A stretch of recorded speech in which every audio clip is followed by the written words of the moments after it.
नमस्कार साथियों, Agastya net classes की तरफ से सभी का स्वागत। आज हम नया चैप्टर आपका शुरू करेंगे क्योंकि मॉलिक्यूलर बेसिस ऑफ इनहेरिटेंस खत्म हो गया। तो principles of biotechnology and process, ये बायोटेक्नोलॉजी से रिलेटेड आपका है। इसमें 2 चैप्टर हैं, तो ये भी बड़ा इंपॉर्टेंट है और ये आपके जेनेटिक्स से रिलेटेड है। हम लोगों ने जो भी पढ़ा है जेनेटिक्स से, उसी से रिलेटेड ये है, तो इसलिए इसको भी शुरू कर दिया जाता है। इसमें से भी 2 से लेकर के 4 सवाल आते हैं दोनों चैप्टर से। तो हम लोग इसको शुरू करते हैं। पहला जो है हमारा टॉपिक है प्रिंसिपल्स ऑफ बायोटेक्नोलॉजी। बायोटेक्नोलॉजी हम लोग सुन रहे हैं, सुनते आए हैं। बायोटेक्नोलॉजी क्या है? Principles of biotechnology.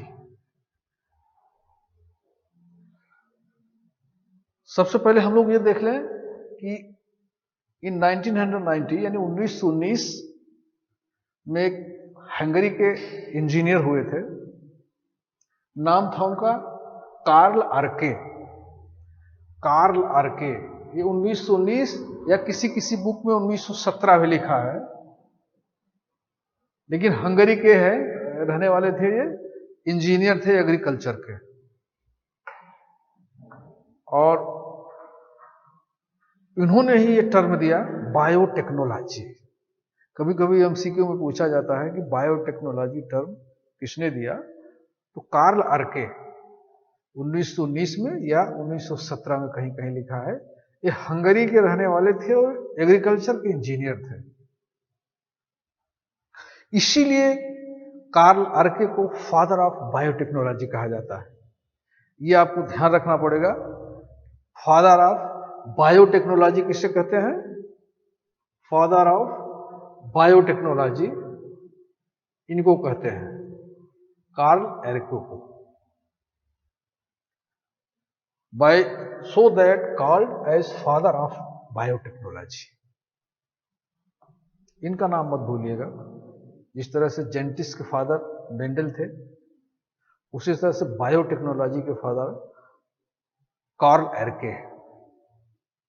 देखिए, बायोटेक्नोलॉजी 2 शब्द से मिलकर बना है, बायो और टेक्नोलॉजी। पहले हम बायोटेक्नोलॉजी देखते हैं कि इसकी परिभाषा क्या है, ये है क्या। बायो और टेक्नोलॉजी 2 चीजों से मिलकर बना है, 2 शब्दों से मिलकर बना है।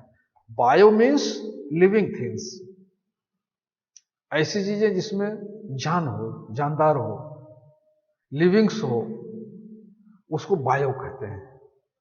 वो यूनिसेलुलर से करके मल्टीसेलुलर हो सकता है, कोई भी हो सकता है। सब में लिविंग नॉन लिविंग हम लोग पढ़े ही हैं अपना, लिविंग कौन है, नॉन लिविंग समझ। तो ये लिविंग से रिलेटेड है बायो। और टेक्नोलॉजी, टेक्नोलॉजी मीन्स कोई विधि, कोई तरकीब, कोई तकनीक, कोई तरीका। टेक्निक यानी बायो और टेक्निक दोनों मिलते हैं। यानी हम टेक्निक का यूज लिविंग्स में करते हैं, हमको यूजफुल इन ह्यूमन वेलफेयर। मनुष्य अपने लाभ के लिए, अपने हित के लिए, सोसाइटी के हित के लिए टेक्नोलॉजी का उपयोग करता है बायो लिविंग के साथ, तो उसको बहुत सारी यूजफुल चीजें मिलती हैं। कार्ल आर्के एग्रीकल्चर के इंजीनियर थे, क्रॉप्स के बारे में बहुत स्टडी कर रहे थे, फसलों के बारे में। उन्होंने बहुत सारी फसलों के बारे में उन्होंने स्टडी किया और उसको टेक्निक का यूज किया, और फिर वहीं से शुरू हुआ बायोटेक्नोलॉजी। इसमें होता क्या है, अगर इसकी हम डिफिनीशन देखेंगे बायोटेक्नोलॉजी की, biotechnology is the technique of using living organism और देयर एंजाइम्स फॉर प्रोडक्ट्स और processing of useful to humans. मानी लिविंग ऑर्गेनिज्म या उसका एंजाइम वो प्रोडक्ट्स और प्रोसेसिंग करते हैं जिससे यूजफुल ह्यूमन के लिए कोई चीज मिले। या तो हम पूरी लिविंग्स को लेते हैं, या तो उसके द्वारा एंजाइम्स या कोई प्रोडक्ट्स लेते हैं, उसकी प्रोसेसिंग करते हैं, फिर जाकर के कोई यूजफुल चीज मिलता है जो सोसाइटी के लिए, ह्यूमन के लिए बेनिफिट्स देती है। एक परिभाषा यूरोपियन फेडरेशन बायोटेक्नोलॉजी ने दिया है। देखिए ये आपके एनसीईआरटी में लिखा है, डेफिनेशन इसको जरा सा ठीक से देख लीजिएगा। ये एनसीईआरटी की ही डेफिनेशन लाइन है। European federation of biotechnology, FEFB, इन्होंने क्या डिफाइन किया कि biotechnology is the integration of natural science and organism, cells part of thereof and molecular analogues for the products and service। देखिए कितनी सटीक डिफिनेशन दी गई है। किसका है ये? Integration of natural science and organic cells या पार्ट उसके या उसके कोई मॉलिक्यूलर्स का एक नेचुरल साइंस और ऑर्गेनिज्म दोनों का कॉम्बिनेशन है।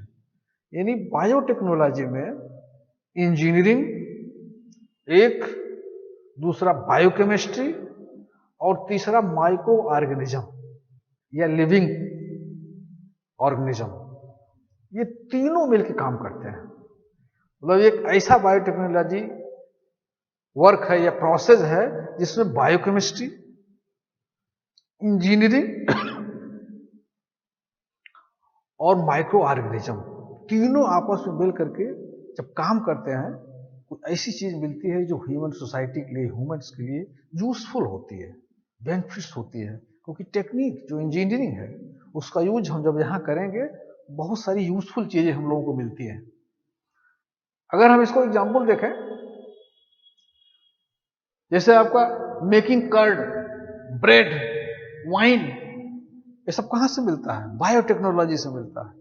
जब इंजीनियरिंग का यूज हम लिविंग ऑर्गेनिज्म में, माइक्रो ऑर्गेनिज्म में कर देते हैं, तकनीक का, बुद्धि का यूज जब करते हैं तो हमको क्या मिलता है? ब्रेड मिलेगा, वाइन मिलेगी, कॉर्निंग मिलेगी। एक बड़ा अच्छा एग्जाम्पल है test tube baby. Bio engineering का यूज हुआ है कहां? टेस्ट ट्यूब बेबी में। ये उसका परिणाम है किसका? बायोटेक्नोलॉजी का। सिंथेसिस ऑफ जीन, देखिए synthesis of gene, preparation of DNA vaccine, correcting of defective genes, ये सब कहां से होता है? बायोटेक्नोलॉजी से होता है। जीन्स अगर कोई डिफेक्टिव है उसको जीन थेरेपी से हम ठीक करते हैं। टेस्ट ट्यूब बेबी है जिनमें इन वाइटो फर्टिलाइजेशन होता है। जो स्टेरिलिटी है सोसाइटी में, हम उसको टेस्ट ट्यूब बेबी से उसको बच्चे देते हैं। उसके बाद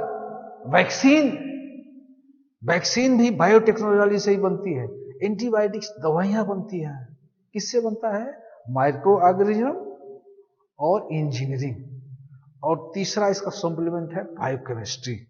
ये तीनों मिलकर के जब काम करते हैं तो एक नया प्रोडक्ट बनता है, नई चीज बनती है।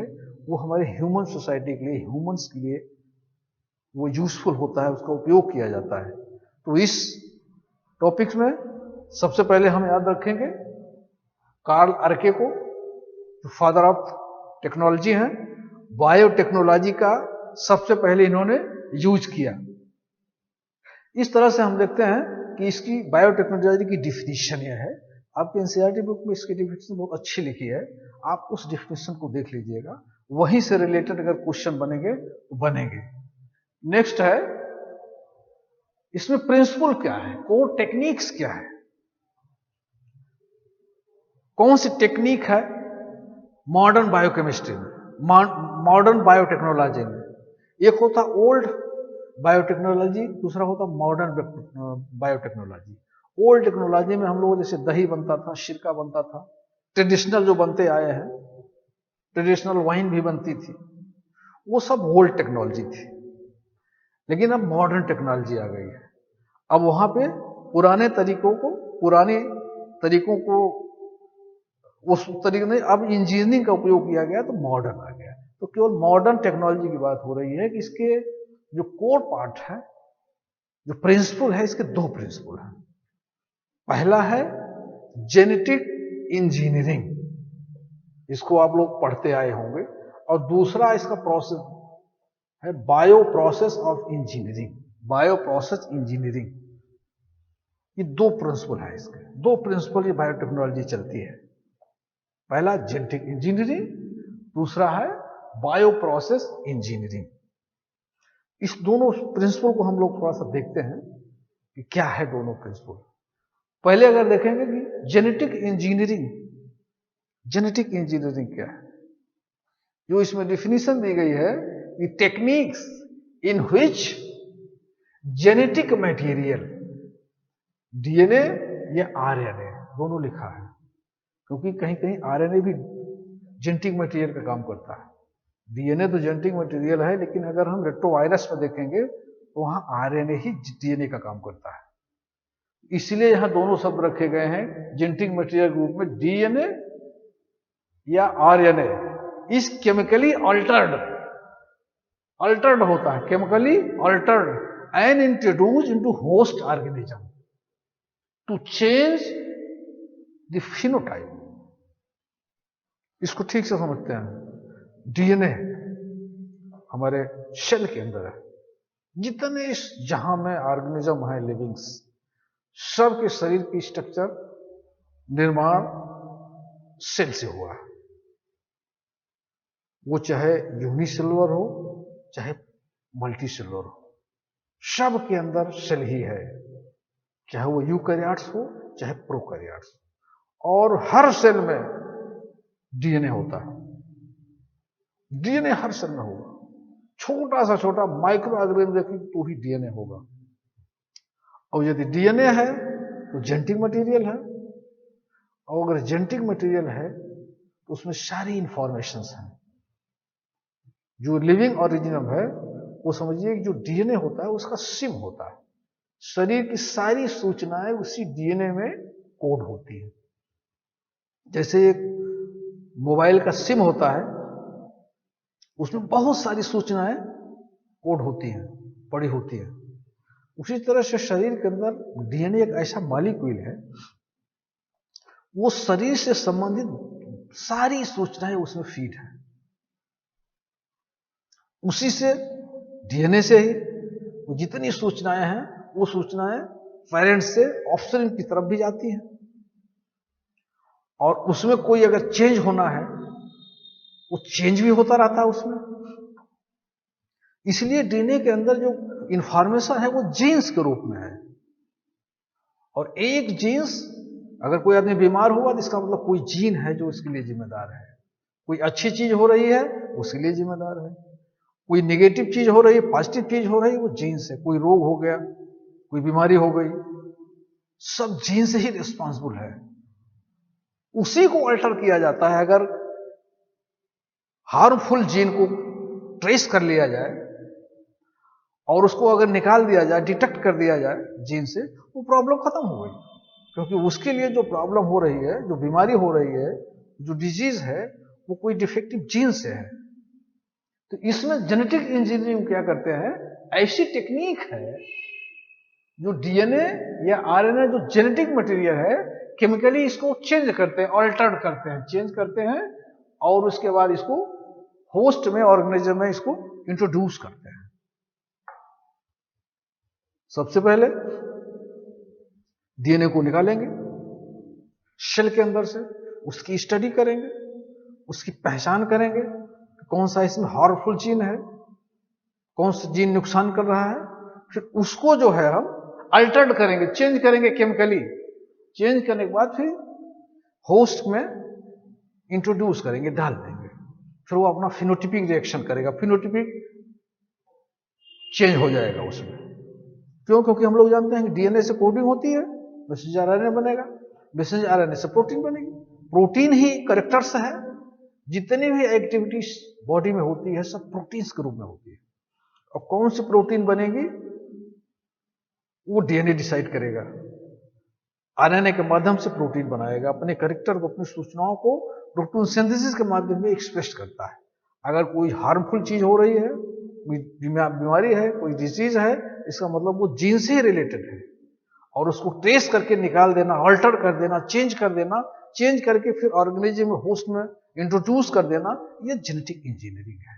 मतलब आपके डीएनए या आरएनए में जो हार्मफुल जीन्स हैं उसको पहचानना, फिर उसको बाद चेंज करना, उसको, ये कहलाता जेनेटिक इंजीनियरिंग।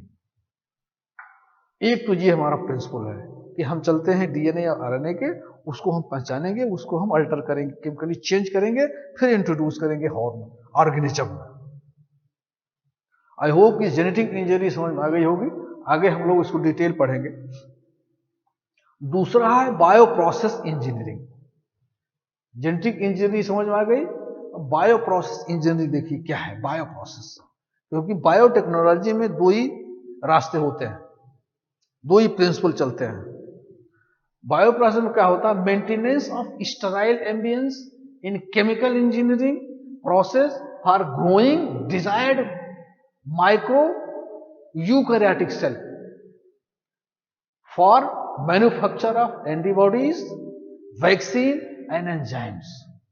देखिए, process for growing desired microbes of eukaryotes cells for manufacture of the antibody, vaccine, enzymes. वो जो माइक्रो ऑर्गेनिज्म है, माइक्रोब्स जो है, उसको लार्ज स्केल में ग्रो करना और उससे वैक्सीन, एंजाइम्स या एंटीबॉडी लार्ज स्केल में लेना, लार्ज स्केल में। ये पहला वाला काम तो लेबोरेटरी में होता है, जेनेटिक इंजीनियरिंग वाला काम लेबोरेटरी में हो रहा है, सेल के अंदर, एक कमरे के अंदर हो रहा है, लैब में हो रहा है। लेकिन बायो प्रोसेस बाहर हो रहा है। दोनों में अंतर देखिए। जेनेटिक इंजीनियरिंग में जीन्स, डीएनए आरएनए में अल्टरेशन हो रहा है केमिकली लैब के अंदर, लेकिन बायो प्रोसेस में यही चीज फील्ड में हो रहा है, लार्ज स्केल में। जो चीज लैब में मिल गई, यूजफुल चीज, अब उसको हम लार्ज स्केल में लेंगे, बायो प्रोसेसिंग करेंगे। इसके लिए कोई ऑर्गेनिज्म होगा, उसको पहले ग्रो करेंगे, ग्रो करने के बाद फिर उसको बायो रिएक्टर्स में स्टैक करेंगे, प्यूरिफिकेशन करेंगे, फिर उसके बाद उसका टेस्टिंग करेंगे, फिर पैकेजिंग करेंगे, फिर मार्केट में आएगी। यानी लार्ज स्केल में जो एक लैब में हुआ जेनेटिक इंजीनियरिंग में, अब उसको हम लार्ज स्केल में करके ह्यूमन में, अपने सोसाइटी में देंगे उसको। ये बायो प्रोसेस है। इसमें क्या होता है? माइक्रोब्स या यूकैरियोट सेल को मैन्युफैक्चर किया जाता है एंटीबॉडी, वैक्सीन या एंजाइम्स बनाने के लिए। दूसरी परिभाषा इसकी, bio process is any process that use complete living cell or their component, bacteria, enzymes या chloroplast to obtain desired products. इसमें क्या था? इसमें डीएनए आरएनए को हमने चेंज किया। देखो, दोनों को कॉम्पिटिटिव करके देखेंगे तब दोनों को प्रिंसिपल में अंतर मालूम हो जाएगा। जेनेटिक इंजीनियरिंग में क्या था? हमने डीएनए आरएनए को लैब के अंदर चेंज किया केमिकली, केमिकल रिएक्शन हो रहा था वो। यहां क्या हो रहा है? यहां complete living, use of complete living cell. यहां पूरी लिविंग सेल, वहां हम सेल के अंदर से डीएनए आरएनए निकाले थे, उस पे काम कर रहे थे, उसको चेंज कर रहे थे। यहां नहीं, यहां पूरा का पूरा सेल यानी लिविंग सेल को हम यूज कर रहे हैं। अंतर दोनों में, वहां सेल से बाहर हुआ, लैब में हुआ, यहां सेल को यूज निकाले हम या उसके कंपोनेंट्स को। For example bacteria, enzyme, chloroplast to obtain desired products. For example insulin, या फॉर एग्जाम्पल एंजाइम्स कोई है, या क्लोरोप्लास्ट, इसको पाने के लिए, यानी उस एनिमल के अंदर जिसको हमने इंट्रोड्यूस किया है चेंज करके, जेनेटिक इंजीनियरिंग में जिसको चेंज किया, चेंज करके हमने उस होस्ट के अंदर इंट्रोड्यूस किया और देख लिया कि वो अल्ट्रेशन हो गया, फिनोटाइपिक रिएक्शन आ गया, हम यूजफुल हो गए, सक्सेस हो गए फर्स्ट वाले में, उसको हम लार्ज स्केल में करेंगे। अब लार्ज स्केल में, क्योंकि लैब में जो किया गया उसका मेन पर्पस था ह्यूमन, हम लोगों को, सोसाइटी को फायदा मिले। अब उसको फायदे के लिए हम बायो प्रोसेसिंग करते हैं। इसमें लिविंग सेल पूरा यूज होता है या उसका कंपोनेंट, एंजाइम्स, एंटीबायोटिक्स या वैक्सीन यहीं से मिलता है। उसको लार्ज स्केल में पैदा करते हैं, उसको प्रोडक्ट करते हैं हम। ये हो गया बायो प्रोसेस। एक और इसकी डिफिनीशन है, bio process engineering the production of the various products such as enzymes, antibodies, organic acid, vaccine is facilitated and done on a large scale. Large scale में इसको सबसे पहले क्या होता है, इसमें ग्रो किया जाता है। लिविंग होस्ट को जहां पे हमने अल्टर कर दिया, डीएनए को चेंज कर दिया, उसको पहले ग्रो करेंगे, लार्ज स्केल में ग्रो होगा। फिर जब ग्रो हो गया, इनिशिएशन में ग्रोइंग जब हो गई तो बाय इरेक्टर्स में उसको हम ला करके, अच्छा जहां पर इसको ग्रो करेंगे उसका एटमॉस्फेयर बिल्कुल केमिकली ठीक रखेंगे वहां पर, जिससे इसकी ग्रोइंग ठीक से हो जाए। जब लार्ज स्केल में ग्रो हो गया तो बाय इरेक्टर्स में उसको ला करके एक्सट्रैक्शन करेंगे। एक्सट्रैक्ट के बाद उसका प्योरिफिकेशन करेंगे, प्योरीफाइड करेंगे। उसके बाद तीसरा स्टेप, उसकी टेस्टिंग करेंगे। टेस्टिंग करने के बाद फिर उसकी पैकेजिंग करेंगे। फिर जाकर के हम लोगों के पास आता है कोई वैक्सीन है, फॉर एग्जाम्पल वैक्सीन है, कोई कोविड वैक्सीन थी, या और कोई वैक्सीन एंजाइम्स है, या आप समझिए कोई एंटीबायोटिक्स दवा है। वो पहले चेंज हुआ, पहले इंजीनियरिंग, जेनेटिक इंजीनियरिंग से वहां पे काम हुआ लैब में, फिर बायो प्रोसेस हुआ, बाहर आया। जिस ऑर्गेनिज्म में एंटीबायोटिक जहां से हमने लिया, फॉर एग्जाम्पल बैक्टीरिया से लिया, तो उसको हम ग्रो कराए। अब ये बायो प्रोसेस में आ गया। अब वो ग्रो हुआ लार्ज स्केल में, फिर उसके बाद उस ग्रोइंग को बायो इरेक्टर्स में ला करके उसके माध्यम से उसको एक्सट्रैक्ट किया, उसको निकालना है अब, क्योंकि एंजाइम्स या वैक्सीन या आपका एंटीबायोटिक सेल के अंदर है, जहां पे ग्रो कर रहा है, वो लिविंग्स के अंदर है, सेल्स के अंदर है, उसको अब हमें निकालना है। इसमें यूज होता है बायो इरेक्टर्स। बायो इरेक्टर्स में यूज किए, उसको एक्सट्रैक्ट किए, फिर जो निकल के आया उसको प्योरीफाई किए, शुद्ध किए, फिर उसकी टेस्टिंग की। अभी हम यूज करने से पहले उसकी टेस्टिंग होगी, टेस्टिंग किए, टेस्ट में भी पास हो गया। फिर उसके बाद इसकी पैकेजिंग की, फिर उसके बाद वो आता है बाहर। यानी अप स्ट्रीम डाउन स्ट्रीम दो वर्क होता है। अप स्ट्रीम लैब में हो रहा है, डाउन स्ट्रीम बायो इरेक्टर में हो रहा है। पहले अप स्ट्रीम होगा, फिर डाउन स्ट्रीम होगा। ये दोनों वर्क चलते हैं, दोनों के लिए एक बायो इरेक्टर होता है, उसी के माध्यम से ये होता है। तो ये हमारे दो प्रोसेस हो गए, जेनेटिक इंजीनियरिंग, दोनों में अंतर क्लियर हो गया होगा। जेनेटिक इंजीनियरिंग, डीएनए आरएनए में चेंज हो रहा है, सेल के अंदर से डीएनए निकाला जा रहा है, उसमें उसको पहले उसको पहचाना जा रहा है, फिर केमिकली उसको चेंज किया जा रहा है। चेंज क्या किया जा रहा है, जो हमें डिजायर्ड प्रोडक्ट मिलना है उसी को हम उसमें चेंज करेंगे, लगाएंगे, जिससे उससे हमें डिजायर्ड प्रोडक्ट मिल जाए। उसके बाद ये तो हो गया हमारा जेनेटिक इंजीनियरिंग। अब जब हम वहां सिद्ध हो गया, हमारा सक्सेस हो गया लैब में, तो उसको बायो प्रोसेस करेंगे, लार्ज स्केल में बनाएंगे। इसमें अप स्ट्रीम वाला काम हो गया, अब डाउन स्ट्रीम का काम होगा। लार्ज स्केल में करेंगे, उसके इसमें जो है वो डीएनए आरएनए यूज हो रहा था, इसमें सेल, कंप्लीट लिविंग सेल या उसका कंपोनेंट बैक्टीरिया या एंजाइम्स या क्लोरोप्लास्ट, इन सब का पूरा कंप्लीट ग्रो कराएंगे। ग्रो कराने के बाद उसको बायो इरेक्टर्स में ला करके एक्सट्रैक्ट करेंगे, फिर उसको प्योरीफाई करेंगे, उसकी टेस्टिंग करेंगे, फिर टेस्टिंग के बाद उसकी पैकेजिंग करेंगे। ये सब डाउन स्ट्रीम का काम है, अप स्ट्रीम डाउन स्ट्रीम। फिर जो है उसको फिर जो कर आकर के मार्केट में आता, फिर ह्यूमन सोसाइटी में हम लोगों को यूज होता है। ये हो गया हमारा, दो प्रोसेस चलते हैं, जेनेटिक इंजीनियरिंग और बायो प्रोसेस। ये दोनों का अंतर और दोनों का जो प्रिंसिपल है वो आपके समझ में आ गया होगा। आगे चलते हैं नेक्स्ट स्टेप्स क्या होते हैं इसमें। बायोटेक्नोलॉजी का डिफिनीशन मालूम हो गई, उसके दो प्रिंसिपल मालूम हो गए, genetic engineering and bio processing. अब इसमें स्टेप क्या क्या है, कौन कौन से स्टेप होते हैं, बहुत इंपॉर्टेंट है। पहला स्टेप क्या है, ध्यान से इसको समझ लीजिएगा, आगे अभी अब चल के डिटेल इसको हम लोग पढ़ेंगे। पहला है identification of DNA with desirable genes, पहला स्टेप है। Identification of DNA with desirable genes. पहला, कौन सी चीज हम चाह रहे हैं, कौन सा जीन हम अल्टर करना चाह रहे हैं, पहले उसकी पहचान करेंगे। फॉर एग्जाम्पल, इंसुलिन की कमी से डायबिटिक्स रोग होता है। अब वो कौन सा जीन है जो इंसुलिन बना रहा है, उसकी पहले पहचान करेंगे। पहचान करने के बाद फिर उसको इंट्रोड्यूस करेंगे। तो पहला काम है डिजायर जीन्स को पहचानना डीएनए के अंदर से।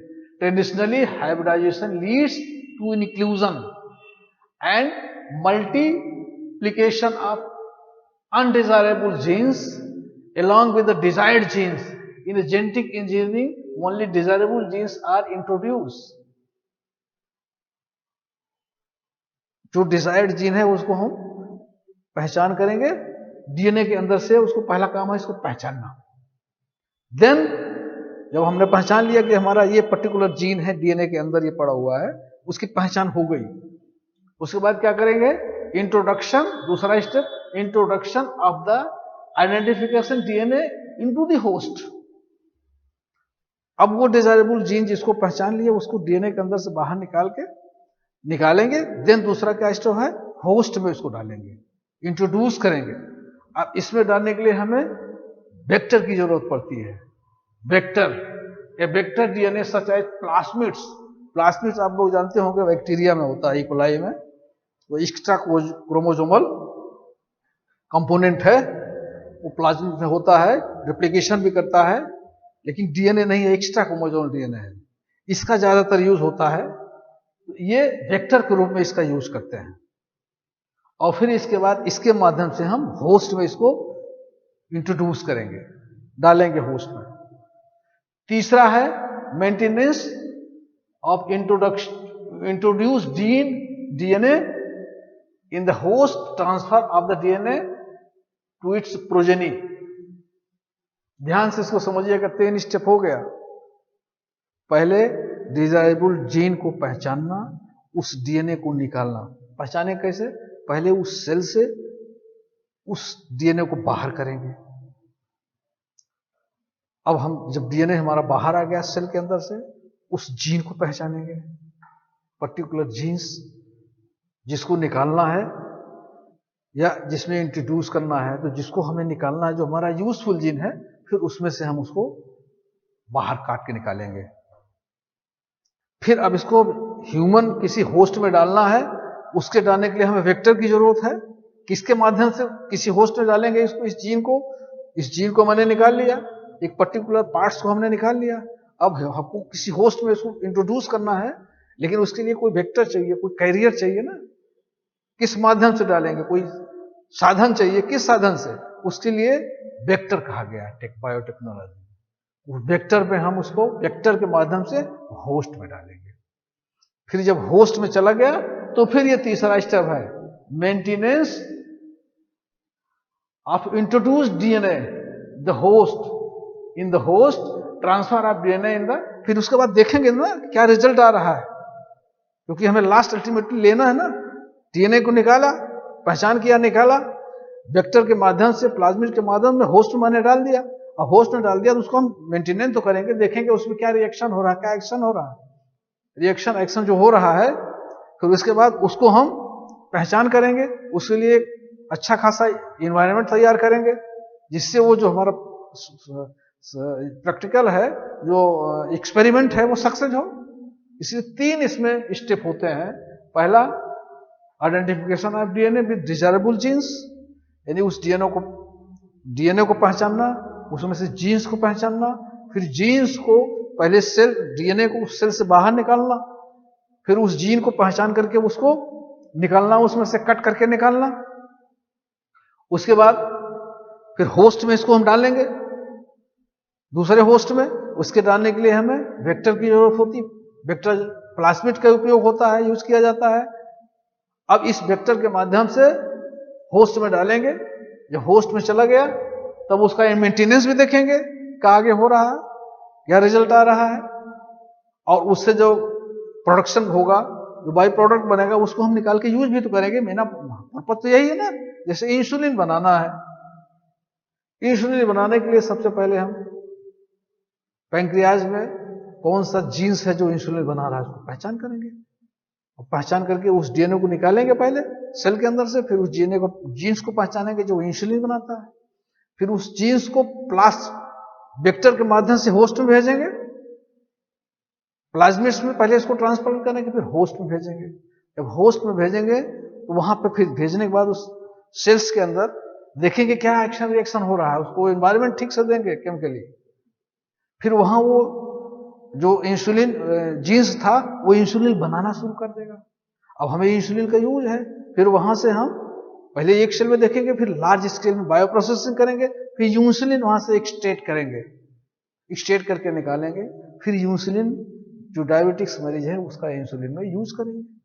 उसी तरह से कोई एंटीबायोटिक्स दवा है, कोई एंजाइम्स है, कोई वैक्सीन है बनाना है, या कोई ऑर्गेनिक एसिड है, जो कुछ भी चीज बनाना है, सबसे पहले हम उसको कहाँ पे है, किस ऑर्गेनिज्म किस सेल के डीएनए में है, उसको पहचान करेंगे। पहला काम पहचान करने के बाद उस पर्टिकुलर जीन्स को जो बना रहा है उसको वहां से निकाल लेंगे। कैसे निकाला जाएगा, क्या प्रोसेस है, अभी इसको डिटेल में बताएंगे। पहले स्टेप देख लीजिए, इसके 3 स्टेप हैं। फर्स्ट स्टेप है identification of DNA with desirable genes, उसके बाद उसको होस्ट में डालना with the help of vector, और फिर जब होस्ट में डालेंगे तो उसका maintenance of introduce host DNA in the host and transfer of the DNA to its progeny. वहां पे जब जाएगा तो वो मल्टीप्लिकेशन करेगा। जब प्लाज्मिड्स पे हम डाल देंगे, प्लाज्मिड्स के माध्यम से जब इकोलाई सेल के अंदर उसको इंट्रोड्यूस करेंगे, उस जीएम को, डीएनए को, जीन्स को, वहां क्या होगा, क्योंकि प्लाज्मिड्स जो है वो रिप्लिकेशन करता है, रिप्लिकेट करेगा, इसकी कई कापियां बना देगा। पहले तो हमने एक जीन लिया था, अब यहां पे कई कापियां बन जाएंगी।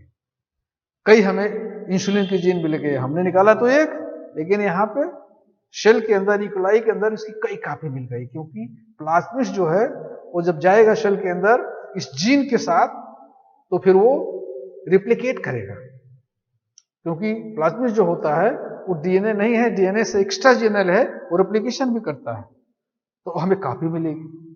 2 इसके हैं, या तो हम कॉपी लेंगे या तो फिर इसका स्ट्रक्चरल चेंज करेंगे, वो वहां पे इंसुलिन बनाने लगेगा क्योंकि वो जब डीएनए गया है, जीन के माध्यम से डीएनए में गया है, तो वहां रिप्लिकेशन भी होगा और उसके बाद उसका ट्रांसक्रिप्शन और ट्रांसलेशन भी होगा।